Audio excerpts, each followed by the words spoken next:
I count the days, motherfucker. Ooh, yeah. Okay, welcome back to Days of Wild. This is our 4th day of Wild today. Today is December the 29th, 30th. And today we're going to talk about one of my favourite periods in my Prince fandom. Before we go any further, I just want to say that this whole Prince fandom series is going to stop with Emancipation, because after that album I kind of went off Prince until the mid-2000s and destroys the storyline atmosphere of this thing. So today we're going to do early 1995. We're going to divide 1995 up into 4 eras. The first one's going to be these singles. No, 3 eras, sorry. The second video I'm going to talk about the song I Hate You and the impact that had on me. And the third will be a review basically of the Gold Experience, which was the big album of 95. But today we're going to talk about all these little side projects that came out in 95. We're going to talk about this song, Purple Medley. We're going to talk about the Exodus album and the release of the song Get Wild. And we're also going to talk about the Undertaker, which I don't have on me at the moment, but I did buy back then. Okay. First of all, I just want to briefly talk about me in early 1995. Now, as you know, I'm going on about my geological ages. By early 1995, I'm going to say that this was the year I went away to university, so I was no longer stuck in Canterbury. I was working, so I'd actually starting to make money now. I was doing holiday work, and basically ended up in a major city in the South Island, Dunedin, and I was living in a university hostel, and basically we got student loans in those days. I'm still paying it back now, where we got quite a generous living allowance, and because I already paid for my boarding fees, I got to spend all the money. And me being me, 18 years old, no brains, no idea that I'd still be paying this crap off in my 40s, I decided I'd go out and buy as much Prince music as humanly possible. But already by early 1995 in Dunedin there was a lack of Prince music on sale. I mean, I think by that stage pretty much it was hard, nigh on impossible to get anything that came out before Diamonds and Pearls. And basically even, I mean, I think by that stage you couldn't even buy a copy of Come anymore. But one thing that did come out in early 1995 was this thing called Purple Medley. This came out in March 1995. It was aimed mostly at the British and European market because there was the Ultimate Live Experience going on there. It came out in March. It actually did quite well there. It got to number 19, but only spent 5 weeks on the charts there. It was not really released anywhere else. Basically, what I could say about it is that we're in this era of NPG versus Warner Brothers. This was Warner Brothers. Prince had very little to do with promoting it, although I do kind of like the cover art. Basically, what it was a medley of some of Prince's greatest hits. It was like a remix. Remixes were very popular in the mid-90s. I mean, basically, it's been done by Steve Park. He did all the art for, like, you know, Love Sexy and everything. But this thing was not promoted at all by Prince. I don't think he really had any interest in it. I do love the artwork. What do you guys think of this artwork? Looking up on Prince Vault, even that can't give much help. It doesn't even say really much about it. It just says that it was recorded and mixed sometime in late 1994. Again at Paisley Park, but listening to it, I mean, there are actual free versions. There's the short version, which was only 3 minutes long. This is a 12-inch single, so it's got the full version. There's also a longer version, which is 11 minutes and 3 seconds, and there's also a B-sides remix. It kind of built upon the idea back in 1989. There was a thing called Purple Party Mix on the back of the Batman 12-inch. I mean, no, Party Man 12-inch, which was pretty cool. It's not bad, but I feel that rather than authentic samples, I think that some of the stuff has been re-recorded. There was a phase in the mid-90s where Prince was threatening to re-record all his own albums, old albums, so he wouldn't have to let Warner's keep the copyrights on the masters. It's an interesting song. I mean, it goes, let's work, yeah, and all that type of thing. It goes, I only want to see you in the purple rain. Do do do do do. Ooh, sexy dancer. Do do do. Kirky Johnson's involved in the mixing of it too. As you know, I mean, basically he'd be there with Prince right through to his death. And yeah, so that's all I can really say about Purple Medley. Now, another thing that came out at the same time was an album known as The Undertaker. What happened was Prince recorded The Undertaker back in June of 1993. It was just basically him, Sonny T, and Michael Bland basically playing the bass and drums. Prince was playing the guitars, keys, and doing all the singing. The Undertaker is a really deep bluesy feel. It was basically 7 songs. One of them was a cover of the Rolling Stones' Honky Tonk Woman, the 1969 hit, but also included 6 other songs, including The Ride, which again, and all of these songs appeared on other albums, but they all appeared in new versions on different albums. Like The Ride appeared on 1998's Crystal Ball. Porgu, that song never appeared anywhere else, but it's a very sort of bluesy feel. It goes, Porgu, down, wow, Porgu, wow, wow. It's like a talking sort of blues guitar type bass feel to it. It's a good song. Honky Tonk Woman, Bambi, which was just really sort of like an opening, Xana Lee, which was one of my favourite songs of all time. Xana Lee's again another deep blues cut. It's like, Oh babe, your name is Anna Lee. I love what she does to me. Dun, dun, dun, dun, dun. And the version on Chaos and Disorder is actually different from the one that appears on The Undertaker. The Undertaker itself, which is a good 10-11 minutes long, it's got this sort of like grinding guitar. It's like dun dun dun dun. Don't want to meet the Undertaker. It's a very dark song, but I love it. And then you've got Dolphin, which sort of has a less sort of polished poppy feel than what you hear on the Gold Experience.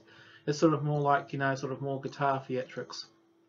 And though it was very much a small idea, it was part of Prince's promise in 1993 he was going to do more, organic stuff than just releasing records. It was a time when he was experimenting and he wanted to put this music out, and Prince was actually going to release The Undertaker as a cover mount on Guitar World magazine in 1994, but Warner Brothers jumped in and threw an injunction, so he couldn't do it. The album never got released. I mean, it's floating around on Bootleg World, but what did get released though was a home video collection of The Undertaker, which was also shot at the same time in June 1993.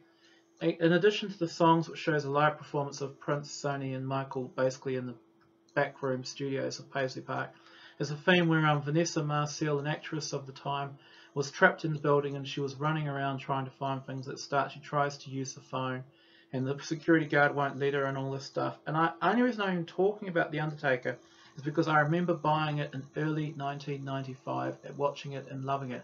But unfortunately I bought it on a VHS cassette, and basically because of that, obviously it got lost sometime in the late 90s. I mean, I didn't have a video player after about 1998. I mean, basically it's an obsolete technology.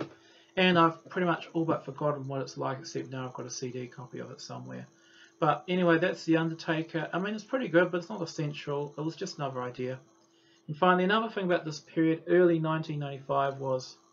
Now, we talked about ages and things. I mean, last time I said 94 was the Iron Age. I'd say because I was open to all these influences, I was now scouting shops for anything about Prince. I was picking up old tapes and even old M&E magazines which had stories about Prince as a punk icon and all this stuff.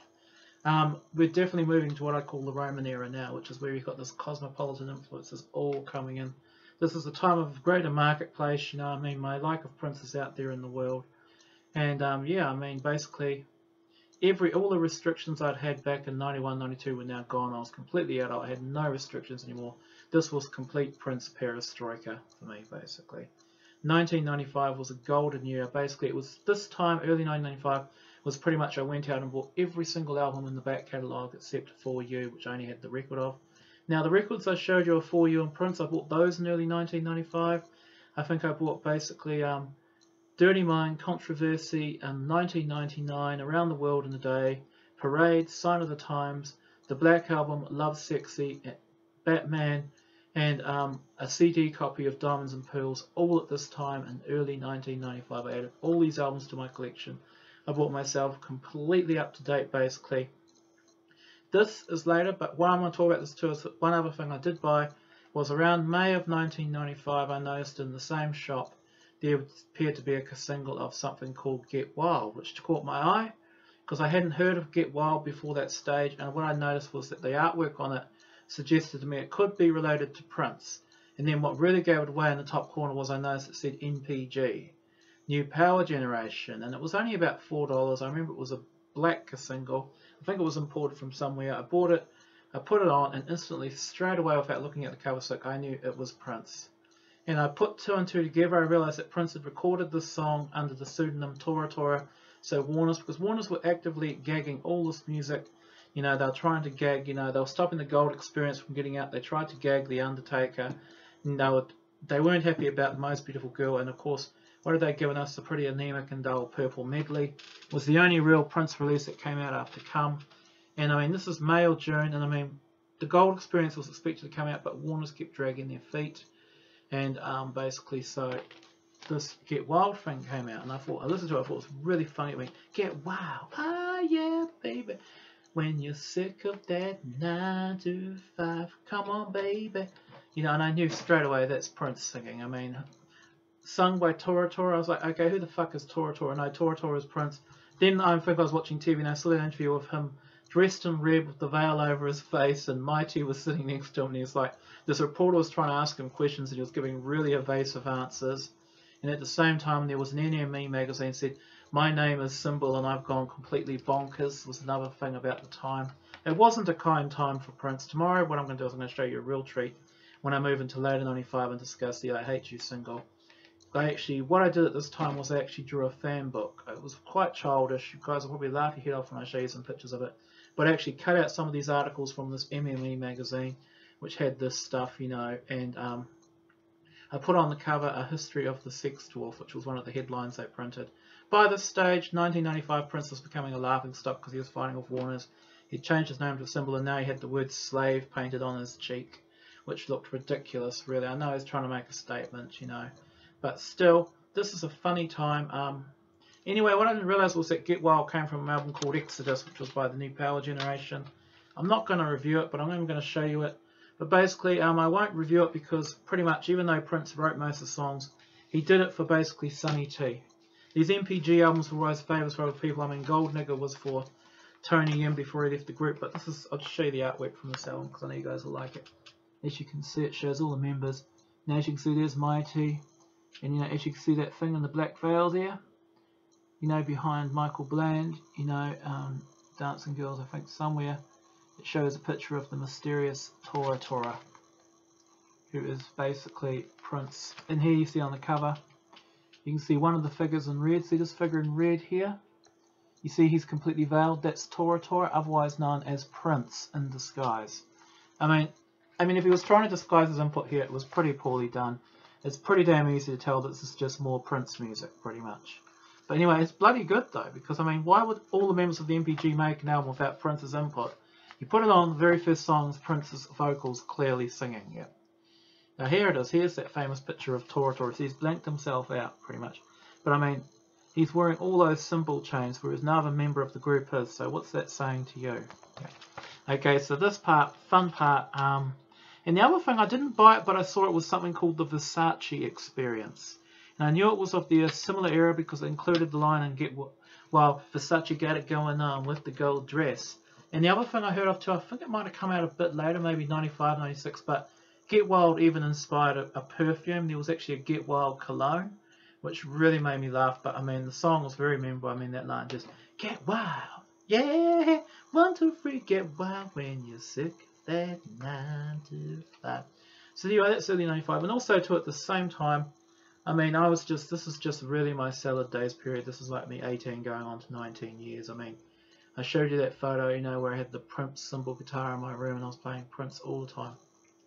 This is just where my Prince fan just went up a million notches, you know.